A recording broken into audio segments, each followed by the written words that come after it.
Mister ladies viewers அனைவருக்கும் வணக்கம். நான் டாக்டர் நித்யா, சித்தா பிசிஷியன். உடல் உஷ்ணம், கண்ணெரிச்சல். இந்த உஷ்ணம் தொடர்பாக பார்த்தோம்னா வரக்கூடியது கண்ணெரிச்சல் நிறைய பேருக்கு இருக்கும். அதை தொடர்ந்து பார்த்தோம்னா ஹேர் ஃபால், முடி உதிர்தல் பிரச்சனையும் இருக்கும். பொதுவாகவே உடல் உஷ்ணம் அதிகமாச்சுன்னா நமக்கு உடல்ல பல பிரச்சனைகள் உருவாகுதுன்னு சொல்லலாம். கண்டிப்பாக இப்ப நான் சொல்லக்கூடிய சிம்டம்ஸ்ல ஏதாவது ஒண்ணு நமக்கு நிச்சயமாக இருக்கும்னு நம்ம தெரிஞ்சுக்கலாம். என்னென்ன மாதிரி இப்போ உடல் உஷ்ணம் அதிகமாச்சுன்னா என்னென்ன மாதிரியான சிம்டம்ஸ், அறிகுறிகள் நமக்கு தெரியும்ன்றத பார்த்தோம்னா, கண் எரிச்சல் இருக்கும்.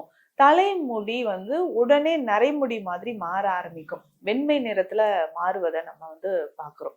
அதற்கு அடுத்தது பார்த்தோம்னா, அதிகமான உடல் உஷ்ணம், மூச்சு விடும்பொழுதே சூடாக வர்ற மாதிரி இருக்கிறது. ஆசனவாய் பகுதியில அதிகமான எரிச்சல் இருக்கிறதையும் நம்ம பார்க்கிறோம்.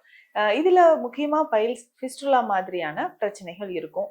அடிக்கடி மவுத் அல்சர், வாய் பகுதியில புண்கள் ஏற்படுறத நம்ம பார்க்கிறோம். ஏன்னா இது நிறைய பேருக்கு இந்த பிரச்சனை இருக்குங்க. மவுத் அல்சர் இருக்கு, வாயில புண்ணு இருக்கு, நாக்குல எல்லாம் புண்ணு வருது. அதுக்கப்புறம் நம்மளுடைய பக்கல் கேவிட்டி, அதாவது சைட்ல கண்ணு பகுதியில உட்புறத்துல நமக்கு அதிகமான புண்கள் வருது அப்படின்னு சொல்லிட்டு சொல்லுவாங்க. இந்த மாதிரியான விஷயங்கள் நமக்கு உடல் உஷ்ணம் அதிகமாகிறதுனால ஏற்படுது.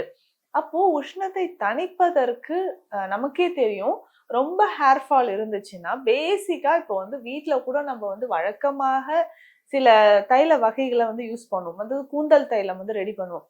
அதுல பேசிக்கா பார்த்தோம்னா நம்ம அதுல என்னென்ன சேர்ப்போம்? மருதாணி, கருவேப்பிலை, நெல்லிக்காய், வெட்டி வேர், இது எல்லாமே சேர்ப்போம். நீங்க வெளியில நாட்டு மருந்து கடைகள்லயோ இல்லை குற்றாலம் மாதிரியான பகுதிகள்லாம் போனீங்கன்னா பாட்டில்ல சில மூலிகைகள் போட்டு க்ளோஸ் பண்ணி வச்சிருப்பாங்க. இதுல ஹேர் ஆயில், கோகனட் ஆயில் போட்டு வெயில்ல ஒரு 10 நாள் 15 நாள் வச்சுட்டு அதுக்கப்புறம் தலையில தேய்ச்சிக்கோங்கன்னு சொல்லுவாங்க. அதுல இந்த மூலிகைகள் எல்லாமே இருக்கும், பார்த்திருப்பீங்க. வெட்டிவேர் நிச்சயமாக இருக்கும், நிறையவே வச்சிருப்பாங்க. அதனோட வெந்தயம், அதுக்கப்புறம் கருஞ்சீரகம் இருக்கும், மருதாணி விதைகள் போட்டிருப்பாங்க, வலம்புரிக்காய் இருக்கும். இந்த மாதிரி மூலிகைகள் எல்லாமே சேர்த்து ஒரு பாட்டில வச்சிருப்பாங்க. அந்த அளவுக்கு இந்த வெட்டி வேர் அப்படின்னு சொல்லக்கூடியது ஒரு உடல் உஷ்ணத்தை தணிக்கக்கூடிய ஒரு முக்கியமான ஒரு மூலிகை, எளிதில் கிடைக்கக்கூடிய ஒரு மூலிகை, நறுமணம் மிக்க ஒரு வேர். ஒரு மேல பார்த்தோம்னா புல் மாதிரி இருக்கும். புல் வகைகள்ல நிறைய புல் வகைகள் மருந்தாக நம்ம பயன்படுத்துறோம். அதுல இந்த வெட்டி வேர் அப்படின்னு சொல்றது இதுல இருக்கக்கூடிய ஒரு ஸ்மெல் அப்படின்னு சொல்றோம் இல்லைங்களா? ஸோ அந்த நறுமணம் அப்படின்னு சொல்லக்கூடியது ஒரு அரோமா. இதுல இருந்து எடுக்கக்கூடிய அரோமேட்டிக் ஆயிலா இருக்கட்டும், இல்லை எசென்ஷியல் ஆயிலா இருக்கட்டும், இதுல இருக்கக்கூடிய ஆல்கலாய்ட்ஸ் எல்லாமே அதிகமான ஒரு நறுமணம் இருக்கக்கூடியது. நிறைய பொருட்கள்லையும் சரி, மருந்துகள்லையும் சரி நம்ம இந்த வெட்டி வேரை பயன்படுத்துறோம். ஸோ நம்மளோட கிளினிக்ல ஸ்பெஷலா பார்த்தோம்னா வெட்டி வேர் தைலம் இருக்கு. வெட்டி வேர்ல செய்யக்கூடிய குளியல் பொடிகள் எல்லாமே நம்ம பயன்படுத்திட்டு இருக்கிறோம். ரொம்ப எளிமையாக இந்த வெட்டி வேர் தைலம் நம்மளே செய்து எதற்கெல்லாம் இதை பயன்படுத்தலாம் அப்படின்றத பார்க்கலாம். வெட்டி வேரை பொறுத்த வரைக்கும் இது பார்த்தோம்னா ஒரு ஒண்டர் கிராஸ் அப்படின்னு தான் சொல்லுவோம். அதிசயமான ஒரு புல் வகையை சேர்ந்தது. இதுல நம்ம வெட்டிவேர் பாய் செய்வோம், திரை சீலைகள் ஸ்கிரீன் எல்லாம் போடுவோம். வெயில் காலங்கள்ல இந்த திரை சீலைகளை போட்டுட்டு தண்ணீர் தெளிச்சோம்னா அதுல இருந்து நல்ல குளிர்ந்த காற்று நம்ம உடல் உஷ்ணத்தை தணிக்கக்கூடியது. அது மட்டும் இல்லாம ஒரு பாசிட்டிவ் எனர்ஜியை நமக்கு கொடுக்கும். இதுல இருந்து வரக்கூடிய ஒரு வாசம், நறுமணம் அப்படின்னு சொல்லும்போது அது நமக்கு ஒரு பாசிட்டிவ் எனர்ஜியும் மனதிற்கு புத்துணர்ச்சியும் தரக்கூடியது. இதுல நம்ம வெட்டி வேறு என்னென்ன மருந்தாகவும் நம்ம இன்டர்னலா பயன்படுத்தலாமா, உள்ளுக்கு பயன்படுத்தலாமா அப்படின்றதையும் பார்க்கலாம். வெட்டி வேர் தைலம் ரொம்ப சிம்பிள். எப்படி செய்யலாம்னு நான் சொல்றேன். கண்டிப்பா வீட்டுல ட்ரை பண்ணி பாருங்க. யாரெல்லாம் இதை ட்ரை பண்ணலாம் அப்படின்னா, கண்ணெரிச்சல், அதிகமான முடி உதிர்தலுக்கு இன்னைக்கெல்லாம் பார்த்தோம்னா நிறைய ஹேர் ஆயில்ஸ் மார்க்கெட்ல நம்ம பார்க்குறோம். ஸோ இதை யூஸ் பண்ணலாம், அதை யூஸ் பண்ணலாம், இவ்வளோ காஸ்ட்லியா இருக்கிறது, இது டெய்லி 2 சொட்டு 3 சொட்டு தான் யூஸ் பண்ணணுன்ற மாதிரி நிறைய ரூல்ஸ் இருக்கு. இந்த வெட்டிவேர் தைலம் தினமுமே பயன்படுத்தலாம். குழந்தைகள்ல இருந்து பெரியவர்கள் வரைக்கும் இதை பயன்படுத்தலாம்.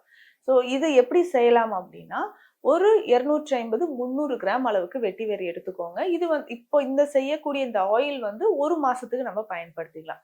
இல்லைங்க நான் அதிகமா செய்யணும் அப்படின்னு நினைச்சீங்கன்னா 1/2 கிலோவோ இல்லை 1 கிலோ அளவுக்கோ வெட்டிவேர் நம்ம எடுத்துக்கணும். இப்போ 300 கிராம் அளவுக்கு வெட்டிவேர் எடுத்து சின்ன சின்ன பீசஸ், இது கட் பண்றது தான் கொஞ்சம் கஷ்டம். ஸோ சின்ன சின்ன பீசஸா கட் பண்ணிக்கலாம். ஸோ முடிஞ்ச அளவுக்கு எவ்வளவு சின்னதா கட் பண்ண முடியுமோ கட் பண்ணிட்டு இதை ஒரு நாள் முழுவதும் பசும்பால்ல ஊற வைக்கணும். ஒரு நாள் 24 மணி நேரம் காய்ச்சாத பசும் பால்ல இதை ஊற வச்சு அப்படியே வச்சுட்டோம்னா அடுத்த நாள் இது வந்து பாலோட சேர்ந்து நல்லா ஊறி வந்திருக்கும். இதை நம்ம பேஸ்ட் மாதிரி அரைச்சி எடுத்துக்கணும். அரைச்சி எடுத்ததுக்கு அப்புறம் இது என்ன பண்றோம்னா அந்த பாலோடயே அரைச்சி நல்லா திக்கா பேஸ்ட் மாதிரி அரைச்சி எடுத்துக்கணும். ஸோ இதை நம்ம என்ன பண்ணுவோம் அப்படின்னா ஒரு 2 லிட்டர் தண்ணியில காய்ச்சி எடுத்ததை போட்டு கஷாயம் மாதிரி நாங்க ரெடி பண்ணுவோம். இந்த பாலோட சேர்ந்து அந்த வெட்டி வேர் கஷாயம் கொதிக்கும் போது அதுல இருந்து வரக்கூடிய நறுமணம் இருக்கே, நல்ல ஒரு ஸ்மெல் இருக்கும். ஸோ இது வந்து ஒரு மெடிசன் மாதிரியே நமக்கு தெரியாது, ஏதோ ஒரு நறுமணமான ஒரு பொருள் செஞ்சிட்டு இருக்கோன்ற மாதிரி இருக்கும்.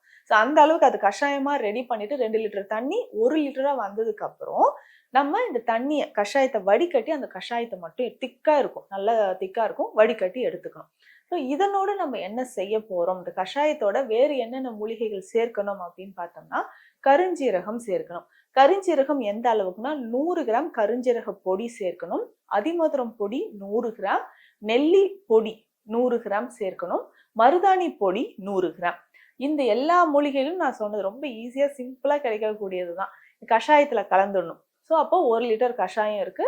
இதனோட நம்ம என்னன்னா 1.5 லிட்டர் தேங்காய் எண்ணெய் இதனோட இந்த கஷாயத்தோடயே விட்டு கலந்து அடுப்புல வச்சு கஷாயமாக நம்ம கஷாயத்தை வந்து எண்ணெயோட சேர்த்து காய்ச்சி எடுக்கணும். இப்படி காய்ச்சும் போது நமக்கு ஹேர் ஆயில் வந்து ரெடி ஆயிட்டு நமக்கு கிடைக்கும். ஸோ அந்த போட்டிருக்கிற திங்ஸ் எல்லாமே ஹெர்பல்ஸ் எல்லாமே எண்ணெயோடு சேர்ந்து நமக்கு ஒரு அற்புதமான ஒரு நறுமணம் மிக்க ஒரு தைலமாக நமக்கு கிடைக்கும். இதை வடிகட்டி எடுத்து வச்சுட்டு ஹேருக்கு யூஸ் பண்ணணும். இது எப்படி யூஸ் பண்ணலாம் அப்படின்னா ஒரு பவுல்ல எடுத்துக்கோங்க.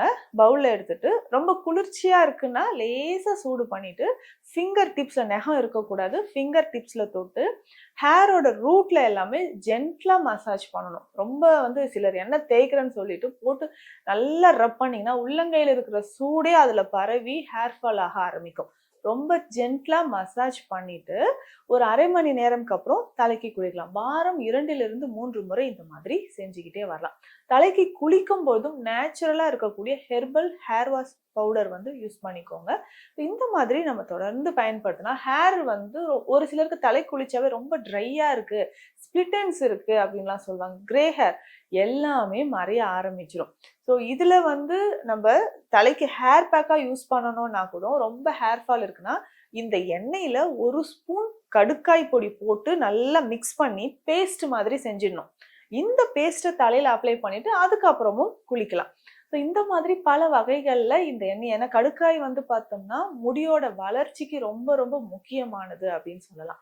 அப்போ ஹேர் ஃபாலிகல்ஸ் வந்து ஸ்ட்ரென்தன் பண்றதுக்கு நமக்கு கடுக்காய் பயன்படும்.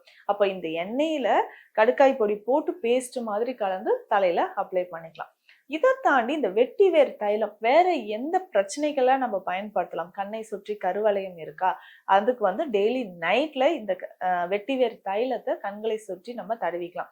ஃபேஸ்ல வந்து பிளாக் ஸ்பாட்ஸ் இருக்கு, சின்ன சின்ன கரும் புள்ளிகள் இருக்கா, அதற்கு இதை பயன்படுத்தலாம். ஒரு சிலருக்கு கழுத்தை சுற்றி கருமை நிறத்துல இருக்கும், கை கால்கள் மூட்டு பகுதியில எல்லாமே கருமை நிறம் இருந்ததா அப்ளை பண்ணிக்கலாம். வயிற்று வலி, நீர் சுருக்கு, யூரின் பாஸ் பண்ணும்போது அதிகமான ஒரு எரிச்சல் இருந்துச்சுன்னா இந்த எண்ணெயை, இதே ஆயில அடி வயிற்று பகுதியிலாம் நம்ம அப்ளை பண்ணிக்கலாம். கால் பாத வெடிப்பு இருந்தாலும் இந்த எண்ணெயை அப்ளை பண்ணலாம்.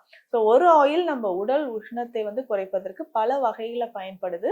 இரவு நேரத்தில் தூங்கும்பொழுது தொப்புள்ள இது ஒரு 3 சொட்டு 4 சொட்டு தொப்புள்ள இந்த எண்ணெயை வைத்துட்டு தூங்கினாலும் அதிகமான உடல் உஷ்ணம் நமக்கு குறைய ஆரம்பிக்கும். இதை தாண்டி நமக்கு வெட்டி வேர் பொடி மட்டும் கடைகள்ல இருக்கும். அதை வாங்கியும் நிறைய மருந்துகள்ல நம்ம வந்து சேர்த்துக்கலாம். வெயில் காலங்கள்லாம் வந்து பார்த்தோம்னா இந்த வெட்டி வேரை மட்டும் சின்ன சின்ன பீசஸா கட் பண்ணி தண்ணீர்ல போட்டுட்டு ஊறல் குடிநீர் அப்படின்னு சொல்லுவோம். தண்ணியில வந்து ஒரு 5-6 மணி நேரம் அது ஊறின பிறகு அந்த தண்ணியை நம்ம குடிச்சிட்டு வந்தோம்னா உடல்ல இருக்கக்கூடிய உஷ்ணம் தொடர்பான பல நோய்கள் நமக்கு குறையுது. இன்றைய காலகட்டத்துல என்ன நம்ம கிளினிக்ல நிறைய பேருக்கு பார்த்துட்டோம், உடல் உஷ்ணத்தினால வரக்கூடிய பிரச்சனைகள் தான் இது எல்லாமே. ஏன்னா நாடி பரிசோதனை செய்து பார்க்கும்போது நமக்கு நல்லாவே தெரியும், அந்த பித்தம் அதிகமாக அதிகமாக நமக்கு என்ன ஆகுன்னா உடல் உஷ்ணம் தொடர்பான பல நோய்கள் நமக்கு உண்டாகுது. அந்த உஷ்ணத்தை குறைப்பதற்கு, பித்தத்தை தணிப்பதற்கான ஒரு மிக சிறந்த ஒரு மூலிகை தான் இந்த வெட்டி வேர் அப்படின்னு சொல்றோம். ஸோ இந்த வெட்டி வேர் தைலம் பல வகைகள்ல நம்ம பயன்படுத்துறோம். நம்ம கிளினிக்ல ஒரு ஸ்பெஷல் மெடிசனாவும் இது நம்ம கொடுத்துட்டு இருக்கோம். அதோட ப்ரிப்பரேஷன் என்னன்றது உங்களுக்கு நான் தெளிவா சொல்லியிருக்கேன். வீட்லயே நீங்க ட்ரை பண்ணி பாருங்க. வெட்டிவேர் தைலம், இந்த ஒரே ஒரு தைலம் 10 வகையான விஷயங்களுக்கு நமக்கு பயன்படுது. ரொம்ப எளிமையாக செய்யக்கூடிய தைலம் தான். வீட்ல ட்ரை பண்ணி நீங்க பலன் பெறுங்க. மீண்டும் அடுத்த பதிவில் சந்திக்கலாம். நன்றி.